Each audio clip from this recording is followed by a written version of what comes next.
everybody, good morning and welcome to the United Stand. This is your latest Manchester United news and transfer news, and I tell you what, we've got some good news this morning because we're linked to a player that I think we'd all like to buy, Eduardo Camavinga, midfielder for Rennes, 18 years of age, really would be a very exciting player, and we've been linked to him by two outlets. Now, it is the Sunday morning show, and as I say, Sunday morning in the UK can be a little bit bullshit, but we'll talk about Camavinga. Also, Spanish reports talking about Ancelotti and what he wants to happen with Varane. We'll be talking about that. This Lingard contract, Dilo.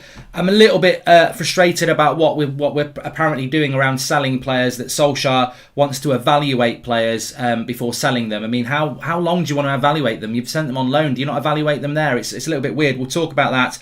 Also a little bit about Sancho. I think we all know we're very much here we go very soon with Sancho. We'll talk about that and a couple of other things as well. But as you can see in the top left-hand corner, we are sponsored by Manscaped on this show this morning. Trim the grass to make the yard look bigger. And look, I've said this before. I think Ollie could do with one of these. Not to get a pair of balls. Some people would say that, but to trim the bush. Trim the bush. We don't need a Fellaini in the midriff. We need a Chiellini. We need to, we trim it down and get it looking, ready for the new season. And as you know, with Manscaped, they will be giving you a massive 20% off discount. Links in the video description and free worldwide shipping. How's your beach body treating you this summer? Manscaped is here to ensure your post-quarantine body is ready for the summer. Join over 2 million men worldwide who trust Manscaped with this exclusive offer, like I say, 20% off and free worldwide shipping with the code when you click on the description. You don't need to put a code in, you just click the link in the video description, it will give you there and give you 20% off. We've all had those close encounters when trying to make our areas below look like we do above. As I said, Fellaini in midfield, not really. I'd need to trim it. Maybe you need to trim it yourself. The Lawnmower 3.0 now comes with a free, it comes with a USB charger. It's also, you can use it in the shower. It's got an LED light and fantastic quality products with a 90-minute battery life. Super easy to charge. And because Manscaped care about all the nuts that watch this show, nuts, play on balls, you can get 20% off, like I said. So trim the grass to make the yard look bigger. Works for United, Ollie, as well. Trim the bush to make the squad look better. Trim the yard to make trim the grass to make the yard look bigger. Another great thing about Manscaped is whenever a purchase is made, they make a contribution to Testicular Cancer Society to bring awareness to testicular cancer as well. So what are you waiting for? Fantastic products. You can also get the nasal trimmer as well, which I do need to use every few. I have to use it more and more now, actually. The older you get. If you don't need to get one of those, great. If you do, they're worth their weight in gold. They're absolutely fantastic. Brilliant products from Manscaped. Links in the video description. Thank you very much to them for sponsoring the show with us. Right, let's move on to Camavinga. This, to me, is a real interesting point about Camavinga. So it came from the Daily Mail, and I was like, Then I saw on MUFC MPB Twitter account this morning that there is a journalist at Saka Tagliafieri who is a blue tick. Now, I don't know anything about his credentials, but what he's saying is that Manchester United have engaged talks with Eduardo Camavinga's agents and are concretely interested in signing the midfielder. Now, the interesting thing about Camavinga, there's quite a few things. And I really want to get people's opinion on this because it's exciting. It's not about Varane. We'll talk about him in a bit. It's a midfielder. It's a midfielder. Now, this is exciting because it's a midfielder, but it's also exciting because although he's 18 years of age, and I know people would say, well, Ollie would still pick Fred and McTominay, and maybe you'd be right about that, but this is a player that's got real star quality. A year ago, he was being linked to Real Madrid. Now, he's got 1 year left on his contract. He's 6 foot, 18, ready to take that next step. Wouldn't be ridiculously expensive. Plays for Rennes. Do I think United will do this deal? No. I think this is a Real Madrid deal. I think this is an AC Milan deal. I think this is a PSG deal. I think it's a Chelsea deal. I don't think it's the sort of deal that United are going to be clever enough to do. But if they were clever enough to do it, I think he's a really exciting player. The issue with Camavinga is, what is he? Because people will go, he's not a CDM. He's a centre midfielder. And you're right. I think for most of last season for Rennes, he did play as a centre midfielder. So, you'd probably call him more of a box-to-box, whatever, more of a Saul Niguez. But he has played CDM and he's 18. So is he a centre midfielder or is he a CDM? And can you define that at centre defence midfield?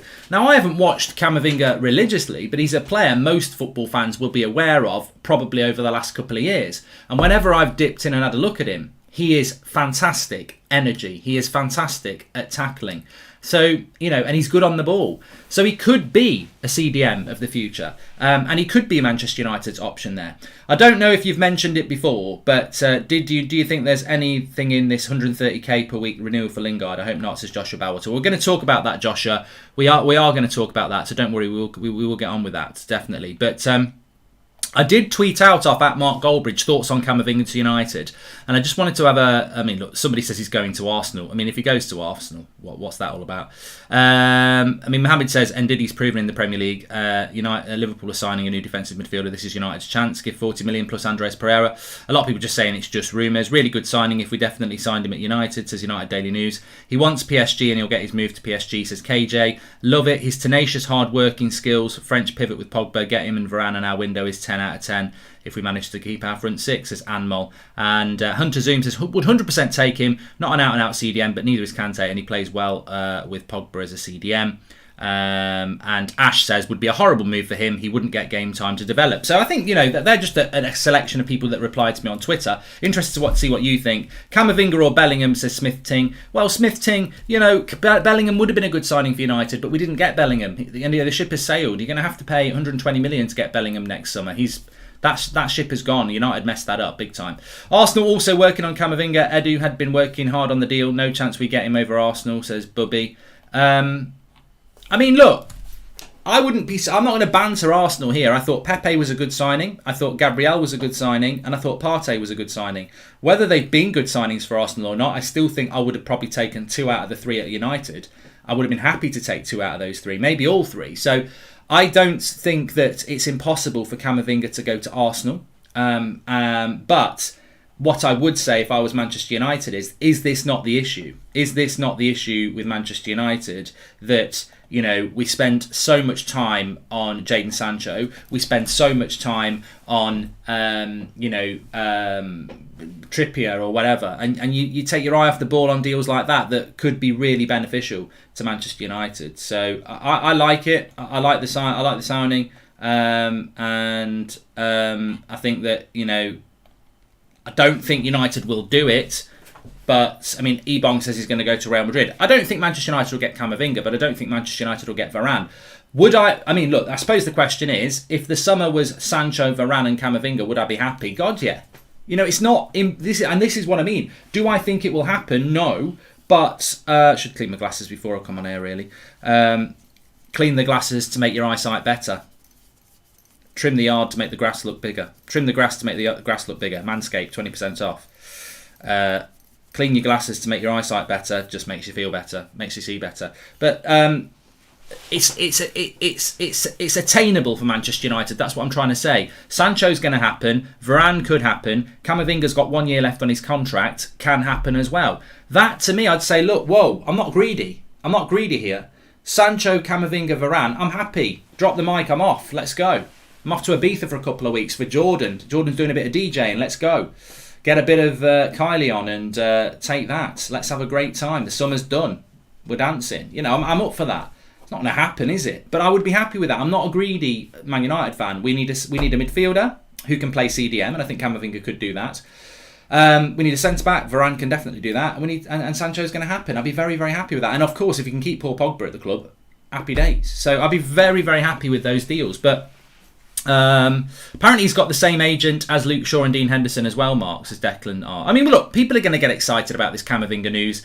I think it's very, very tentative. I would expect that it may even get, dismissed quite quickly. In fact, I'm talking to somebody tomorrow, which we'll get you an update for on this Camavinga story. They may even update on it today. We'll see. But Camavinga expiring in a year, yeah, he would be probably around 30 to 40 million pounds. He's going to be an 80 million pound player in about 2 years' time. So even from that point of view, I suppose the big issue is if you bought Camavinga, would Ollie use him or would he pick McTominay and Fred? And I read something this morning and it's absolutely spot on, and we've spoken about it time and time again.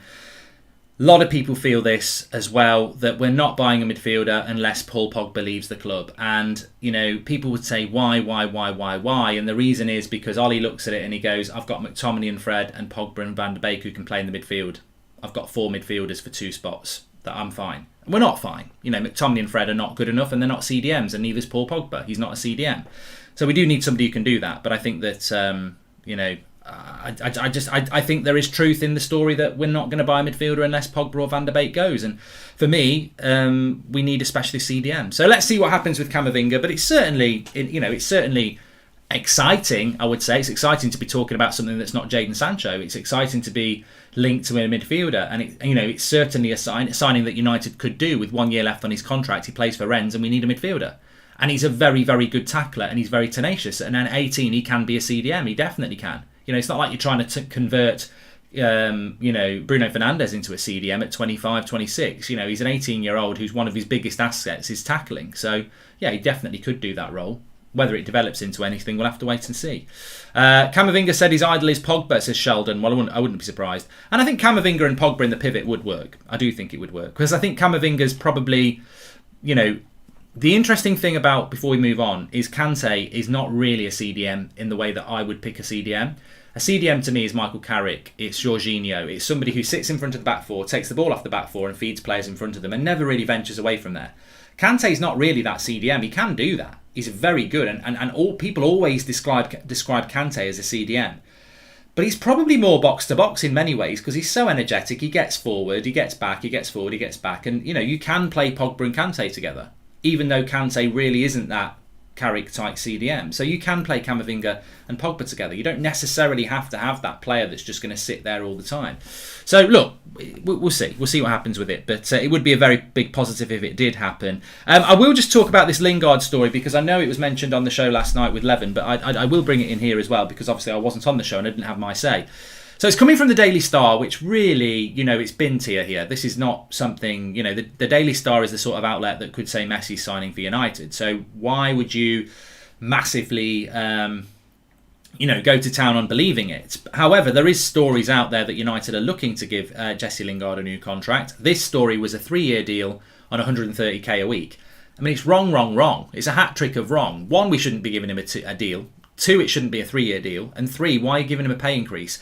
The thing for me about this that's weird is that there's many different angles I can come from, but I don't understand it from Jesse Lingard's point of view. I don't know what you think, but I don't understand it from Jesse Lingard's point of view. He was at United for a season. It was the most intense season we've ever had. We were playing 3 games a week from September right the way through till May. And Jesse Lingard didn't go on loan until January. We were playing 3 games a week from September to Christmas and Lingard barely got a look in. He was fine, he was fit, he was ready to play and Ollie never gave him a chance. He goes to West Ham, he does well and Ollie goes, there's a 3-year deal. How can you give somebody a 3-year deal when you didn't pick them and then you're going to give them a 3-year deal off playing well for West Ham? We aren't West Ham. Our standards, our quality, our aspirations are totally different. How can you it's like signing a player. It's like it's like imagining Lingard plays for West Ham and signing him. Would we sign a number 10 from West Ham at the moment? No, we're not looking for a number 10. So why would you give Jesse Lingard, basically sign him for United? And why would Lingard sign for United? You've just been to West Ham. You've done fantastically well. You've won a Player of the Month. You've nearly got in the England squad. You're 28. You've got an exciting season next year where you can play every minute of every game if you pick the right club. And you're going to sign for United because you love United. I get that, but you only got one career. You're not going to be a first-team player for United. You're not. Because if you become a first-team player for United, United are not a top-4 team. And if United are not a top-4 team, you're going to be part of the problem and you're going to get stick for it. And, that I hope that doesn't happen. I hope he does play for United and he becomes a superstar. But I don't think it's going to happen because I think we know the story with Jesse. Loves the club, very impactful player in relation to coming off the bench and if there's space to spin into. But for United, he's a bit like Dan James. If he hasn't got space to run into, he's not as good a player. And when you play for West Ham, you look at the games that Lingard played well for West Ham. He's turning and running into space a lot because teams attack West Ham. They don't attack United. So I think it's a bad fit. I don't really blame Jesse in this at all. I like Jesse Lingard. I don't blame him at all. I blame United because yet again, it's handing these contracts out to players like Pereira, Phil Jones, Juan Mata. You probably Nemanja Matic. Dilo's probably going to get one. We give out these contracts to players that really should be being moved on. Mark, who's your top 5 credible journalists that people should listen to when it comes to transfers? Mark Aldridge is a prat, says Nick McCabe. And Mark, why do you think Ollie doesn't rotate his squad, use subs? He, of all people, should understand the value of substitutions, says Paraz. I've got no idea, Paraz, and you're right, he should understand it. Top 5 credible journalists. I mean, look, I don't really have a top five, but there are people that you know I listen to, and there's people that I don't listen to. I think when it comes to transfers, you know, some people are calling Fabrizio a tap-in merchant now, but I mean, because he just waits till it's there. But he does talk about deals a lot before they actually happen. I think so. Romano would be number one, of course. And I think around United, you've got people like Simon Stone, who probably is a tap-in merchant. He'll only come in at the end because it's about credibility. He works for the BBC. I think he's very good as well. And then the rest are a bit of a mixed bag, really. I think the rest are a bit of a mixed bag. You know, Sky, they're a mixed bag. You know, Manchester Evening News are a mixed bag. But it doesn't mean I don't listen to them. I just think, you know, you've got to take you've got to take it with a pinch of salt. How about BBC Gossip? Well, they'll put anything on there. I don't think Falk is a fraud at all. I think he was right about Bellingham. I think he was right about Haaland. I think he was right about Upamecano. So I would listen to Falk, definitely. Is he right about everything? No, he was wrong about Kalinoglu, wasn't he? So Fjortoft is okay as well. Yeah, I think transfers in general, and the Athletic are okay. I think just because you pay for something doesn't mean it's good. Again, I think the Athletic are, you know, somebody I'd listen to, but I don't think that. I think it's impossible. I think Romano is probably the closest to it. It's very hard because the transfer world changes so quickly. I think if you can be 70% right, you're doing a good job. And that's on signings as well. You know, if Solskjaer can get 70% of his signings to be successful, I think that's good. You expect 30% of your signings to flop in the world of transfers. That's just the statistics for you. But yeah, I do think that on Lingard, it's a mistake. But I wanted to bring this in as well, just before we talk about Varane. I read something about Dilo today. Dilo's happy to go to AC Milan, but Solskjaer wants to assess him in pre-season. And this is why we fail. This is why we fail. By the time they come back to pre-season, a third of the transfer window is gone.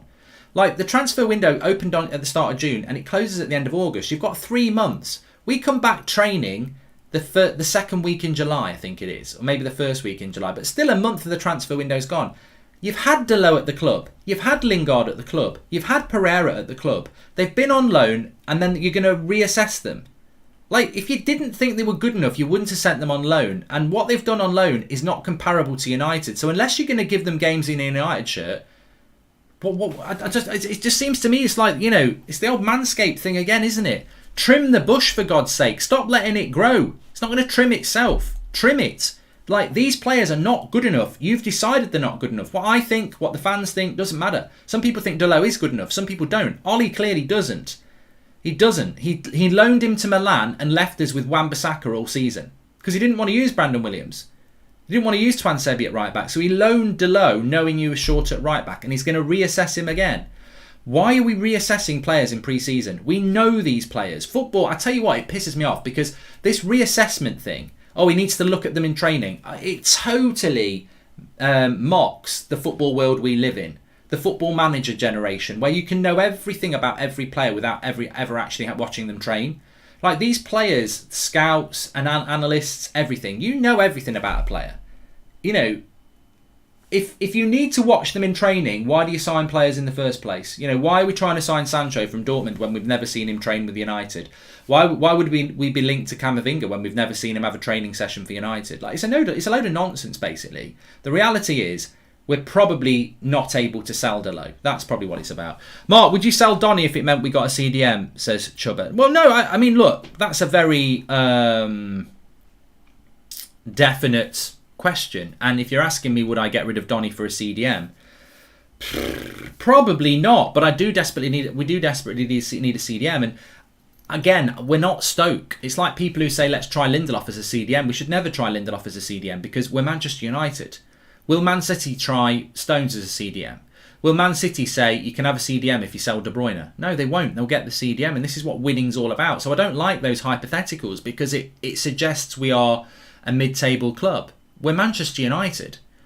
We should buy a CDM and keep Van der Beek. That's what we should do. We shouldn't be a sell-to-buy club.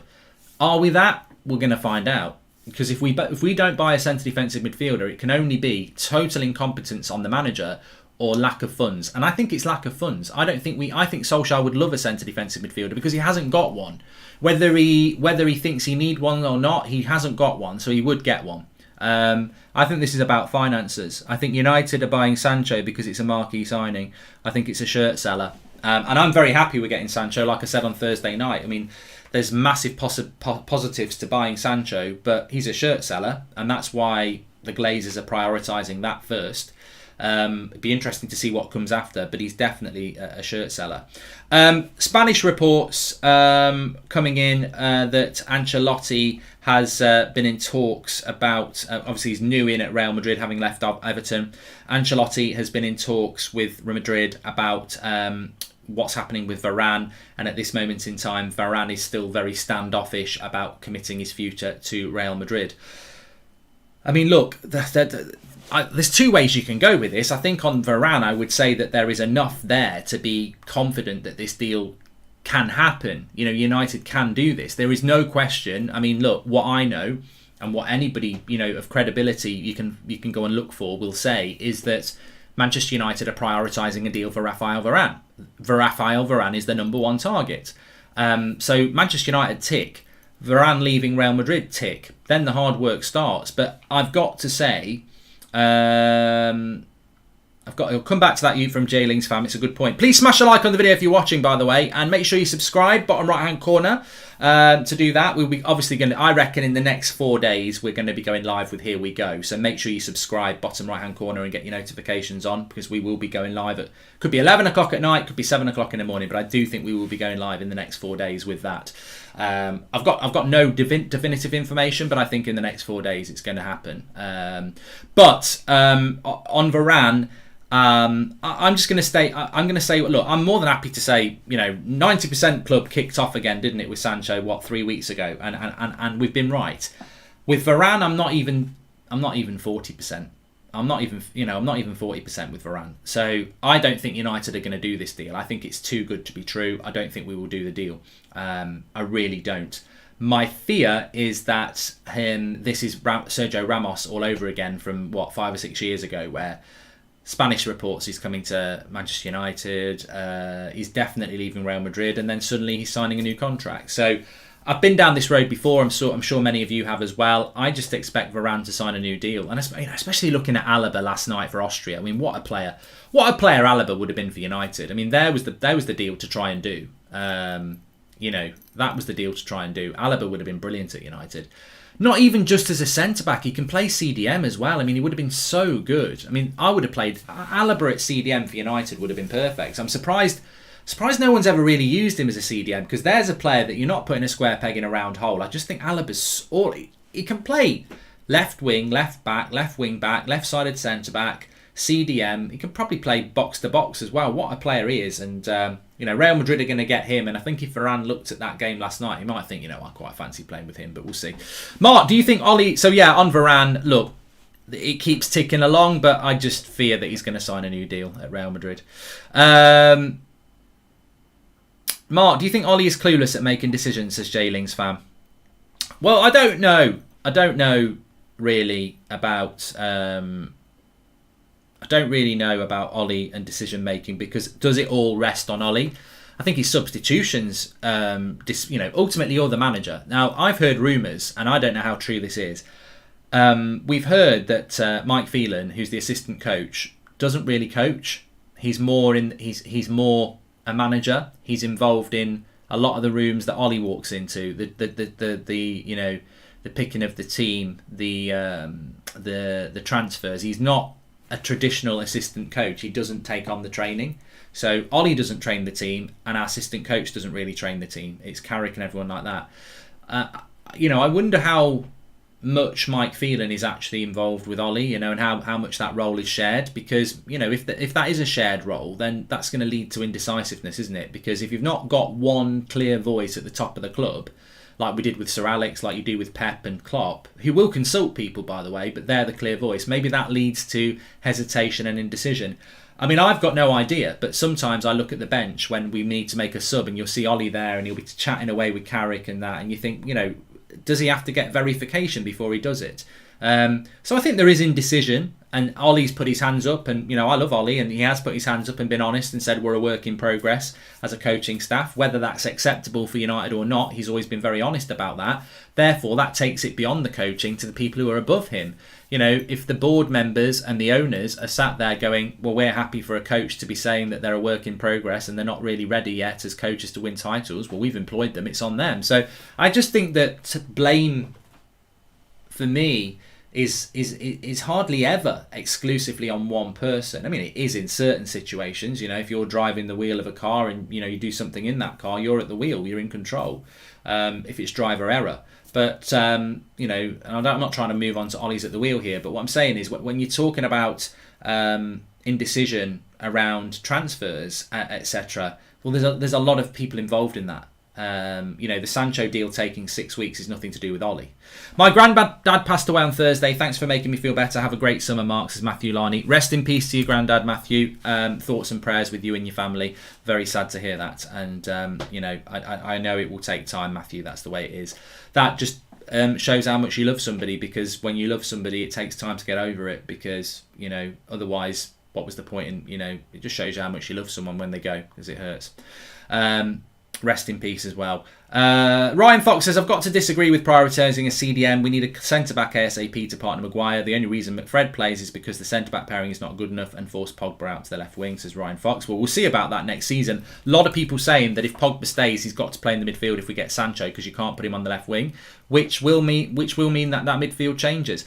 Whatever happens next season, I hope we buy a CDM. That's what a successful summer is to me. But if Pogba stays, he's probably going to play in the midfield, which means no more McFred.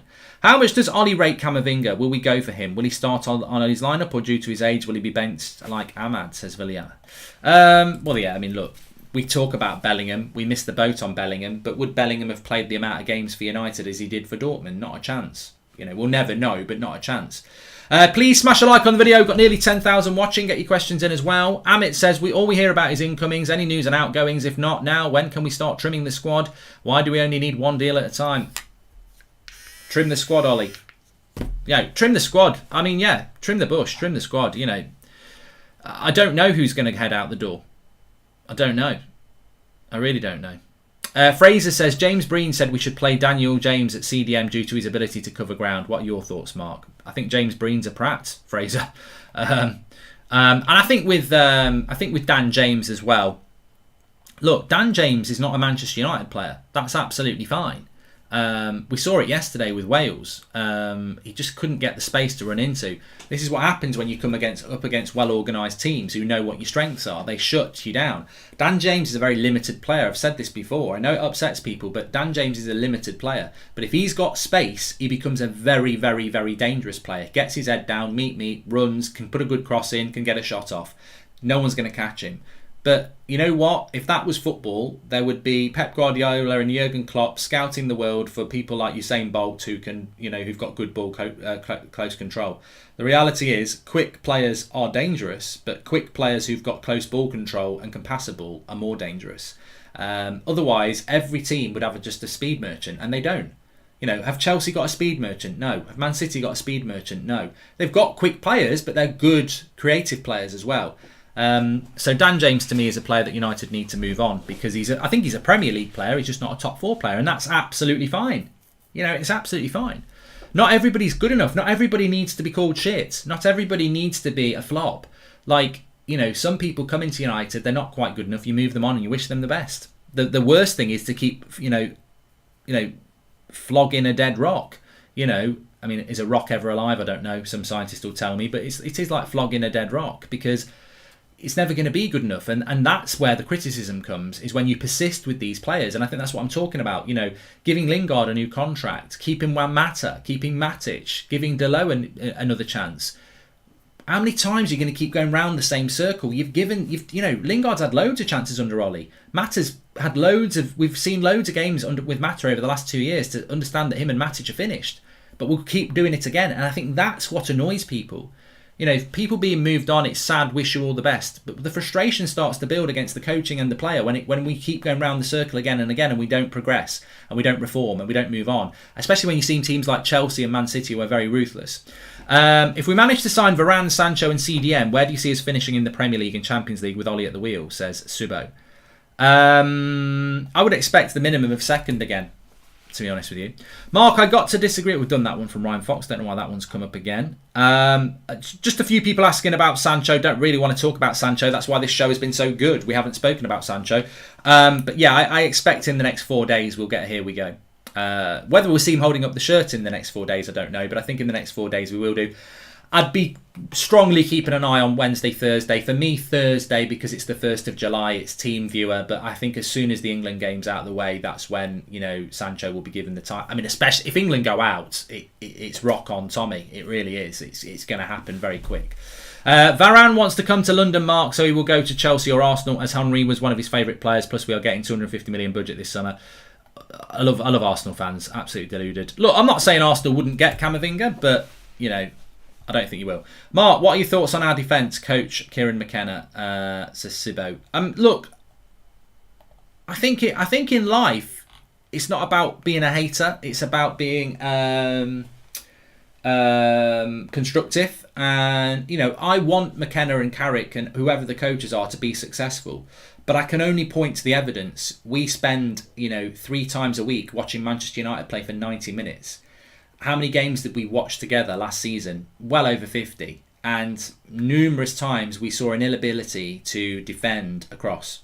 An inability to break down a low break. An inability to move the ball quickly and efficiently. That reflects on the coaching, because when I watch Italy and when I watch Austria, and you know, these are... The thing about international football is they don't get long together. It's almost the Tuchel effect. Tuchel comes into Chelsea in January, wins a Champions League in 4 months and gets that Chelsea team that was really limping along under Lampard, united and playing good football. You look at some of these international football managers, they get these players for a couple of weeks every 3 months, and yet they come into a tournament and they're playing, you know, fluid football. United don't play that fluid football. United aren't well organised at the back, so the coaching needs to improve. I said it at the end of last season. So, all right, transfers, I would have been sending all my coaches all over the world to go and not have a holiday, to go and actually analyse other people, because how much actual research and experience do our coaches have other than what goes on in United? It's a very, you know, it's like when Woodward goes and you give the job to Richard Arnold. When you appoint a director of football, but you give it somebody from in the club like Murta, or you bring Darren Fletcher in to be a technical director when, you know, a couple of years ago he was still playing football, he's not done anything. Michael Carrick gets promoted from footballer for United to coach, assistant coach to coach. You know, who's looking outside this bubble, with this mates rates bubble that we seem to operate in? How can you bring in new ideas or learn how to coach from good people when everyone's just learning from themselves? It's like in life. It's like, you know, if you grow up in a little village and you know, there's one shop, there's one pub, and you know, you don't get to experience anything other than, and you never leave that village. You've got everything you want, but you never experience anything else. But you know, if you leave that village and you go to Hull or Coventry or Cornwall or wherever, and you'll learn different things. Then you come back to your village and you're like, you never guess what they're doing there. You know, in Cornwall, you know, they've got a sea. They've got a sea in Cornwall. There's surfing and everything like that. I've seen it on TV, but I've actually learned how to surf.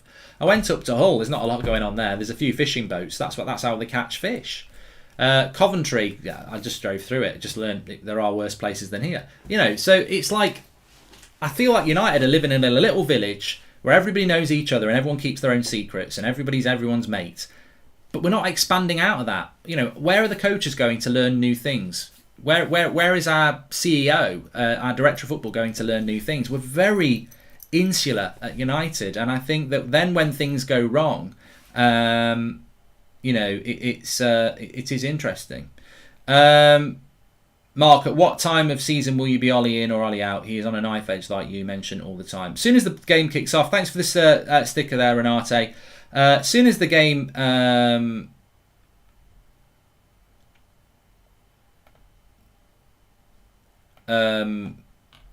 sorry, so not as soon as the game. As soon as the season kicks off, we will see. We will see. what happens. So yeah, actually, Coventry was just an example. I live quite close to Coventry. There's nothing wrong with Coventry. Big up Camden, good football team. Mark, what has Zane's contribution to United stand so far been? I don't know. Maybe we should buy a player with it. Zed Jamie says, the Glazers are a never-ending cycle. If this transfer window is a joke, then nothing will be done. Season tickets and shirts will already be paid for. A lot of people renewing their tickets, so they've got faith. Dougie says it is the job for the boys' club, Mark, a small club mentality. And Mark, why can't United multitask in the transfer window, says Advath? Is it because of the people on the board or the strategy we use? We don't seem to multitask. We don't seem to go from one deal to another. We seem to be very much focused on one deal and then another. I mean, even the Camavinga story, which we opened up on, is like once United have done the Sancho deal, they're going to move on to the Camavinga deal. Next season, we're going to dominate, says Power Ranger. I hope so. I mean, look, going back to that question before, I don't want to skirt over it. I think that, we finished second this season. A big summer transfer window is important. And then the one thing I would say about next season, where I think we're all united, whether you're Ollie in, Ollie out, Ollie down, whatever, is that next season is the season. I don't think in a year's time, Ollie inners could sit there if we finished fifth and go, give him another season. I don't think that they would. And I think also if we challenge for the title, I don't think Ollie outers would say, oh, I'm still Ollie out, because I think that would be a bit flawed as well. So I think the exciting thing about next season is, and look, exciting / concerning, nervous thing about next season is, it is the season. It is the season. Hopefully it's the season to be jolly. But it is the season. It's the defining season. Ollie knows it. The club know it. It is the season because it's season 3. And, most Premier League managers don't get a third season. So it's Manchester United. I think 3 and a bit years at United is long enough to show whether you are the right man for the job. Has Ollie hit a ceiling? Some people feel that second place was a falsity because of other clubs. Tuchel was only there for half a year at Chelsea and Liverpool had a bad season. I think that's unfair. You play 38 games, you finish second in the league, The season before, we finished third and we came from behind. So, but is Ollie's ceiling over-exceeding and getting second and third? Because I didn't predict second a year ago. I predicted we wouldn't get top 4. So, that next season's really exciting. Apparently, we're going the United way by hiring former United players, says Subbo. It's not the United way, though, is it, Subbo? Because it's not what Sir Alex Ferguson did. It makes me laugh how we have invented this new United way, which was not the Sir Alex Ferguson way. Sir Alex Ferguson came in from Aberdeen. He'd never played for Manchester United before. He appointed Steve McLaren, who'd never played for Manchester United before. He appointed Rennie Mullenstein, never played for United before. Carlos Queiroz, never played for United before. Mickey Phelan had played for United before. But it's funny how we've reinvented this United way, which actually we never really used under Sir Alex. So it's almost like the United way, but everyone's sort of, I'm guilty of it. We fall into this United way thing that we're building by promoting within, but we never really did that. We did it a little bit under Sir Alex, but it wasn't what his foundation was built upon. He was brought in from his success at Aberdeen to restructure and rebuild this club. The Sir Alex Ferguson way became the United way. Ollie's United way is sort of like it's almost like he's trying to paint a picture, copy what Sir Alex did, but he's not doing what Sir Alex did. If you get what I mean. There's an obsession with building from within, 100%, which is not what always Sir Alex did. Who would you bring in as a defence coach, says Sean from Ireland? You know who I'd bring in as a defence coach? The best defence coach that money can buy. And I don't even know who his name is, because we probably don't know who the best defence coach in football is. People will say Vidic, Ferdinand, Jaap Stam. I'd say none of those. Because let's go and get Gaza to train Bruno then. What a mistake that would be. He'd take him fishing with a can of Carlin. Just because you are a great footballer doesn't mean your opinions or coaching is good. Coaching is a specialism. There are coaches in football who've never played football at a decent level because they are specialists. And that is what United should have. I don't need an ex-player to do it. You listen to some of these ex-players on the BBC and on ITV today who are doing like the Euros coverage. They know less than you. Some of them know more, but some of them know less. So I don't know the name of a defensive coach because there will be defensive coaches out there that are elite at what they do, but we don't know their names because they are elite defensive coaches within clubs that we're not looking at. So I wouldn't want to bring in a top class ex-United player, because that doesn't mean they're a good coach. Do you think we will make more last minute signings like last year, says Doogie? Well, I don't want to see last minute signings. I don't know what anybody else says, but I don't want to see last minute signings because the season starts in August. The transfer window closes at the end of August. How can you look at the start of last season, right? For different reasons, we took 3 points from the first 9. We dropped 6 points in the first 3 games. I don't want to see United doing that again, because those 6 points are very valuable. And, you know, if your team's not ready, then, you know, it is what it is. And I don't want to see that. I don't want to see that. I want to see United doing well, and I want to see. I think to do that, the best way for Manchester United to do well is to be prepared for the start of the season. And if we're not going to get a CDM, we're not going to get a CDM, but at least give Ollie the players that he needs before the start of the season, because the centre-back needs to be working with the team. We've got pre-season friendlies. You know, I think we're playing QPR, Derby, Brentford, I think, maybe even Everton as well. These games, you want to see Varane playing in these games. You want to see Sancho playing in these games. I don't want to see us waiting to do deals at the back end of the transfer window because United are trying to save a bit of money. I don't want to see that. So, no, I don't want to see it. I want to see... But will we see it? Oh, you know what? We might. We might. But we'll see. Another super chat coming in there. Let me just read that. Welcome to the Members Club, Amit. You're very welcome for joining the club.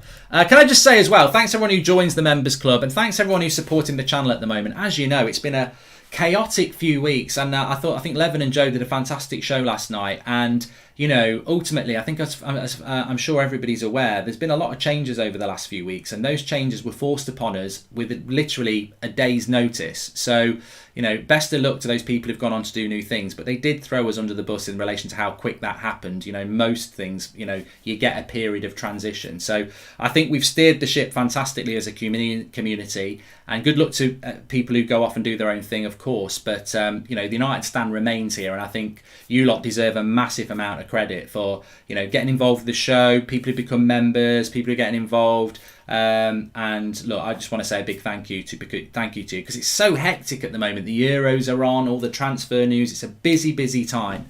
And, you know, people behind the scenes on the channel as well, Ryan and Drawty and Matt and everybody else who gets involved, all the panellists, everyone who gets involved. It's been a real effort to do That's Football and United Stand with everything that's been going on. But of course, the biggest thank goes to all of you lot as well. The community is fantastic. It makes me laugh actually, because we got involved with that Sign for United thing. And a lot of people were saying, why are the fan cams getting involved? You know, they're just all about the money. And I'm like, yeah, but if you actually know the journey of the United Stand, and this is relevant to anything that anybody ever criticises this channel. If you know the story of the United Stand, what people say about it negatively is such a joke, because it started off, Kev, who you know from the channel, Alex, who comes on the fan forum, Martin and Rich. It started off with 5 of us on a Sunday night at 8 o'clock, going live to 10 people, just having a chat. And it was once a week for about 6 months. And then we started doing match reactions and stuff, and it just grew and grew to what it is now. And that's a testament to the community that we've got. Fantastic community. So let the haters hate, let them do what they do. They've been doing it for years, let them carry on. We know what we've got as a community, and we know what we've got as a community is pure. It's about real opinion, it's about real chat, and sometimes people disagree and some people don't. And news shows are about the news. You know, Camavinga is not something I've made up. It's in the news. So I think people get it, and I think some people don't get it. And I just want to say thank you to all of you, because I think you do get it. You do support us.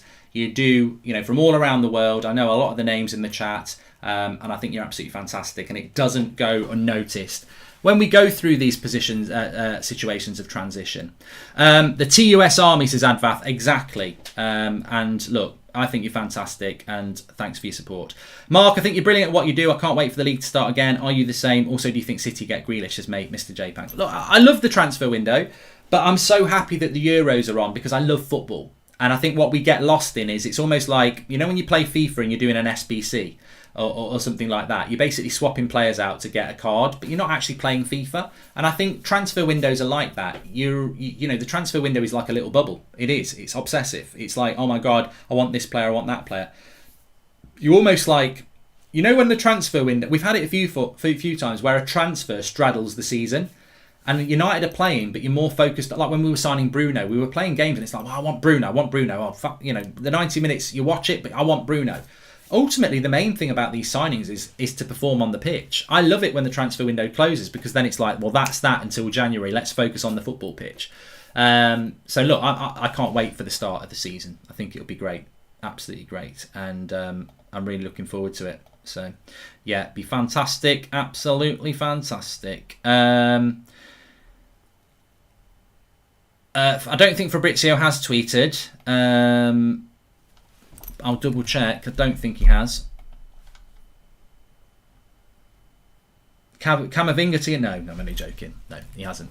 And look, massive game tonight as well. Make sure you are tuning into That's Football because I tell you what, That's Football is fantastic. We're having such good watch-alongs on there. Last night, Italy was brilliant.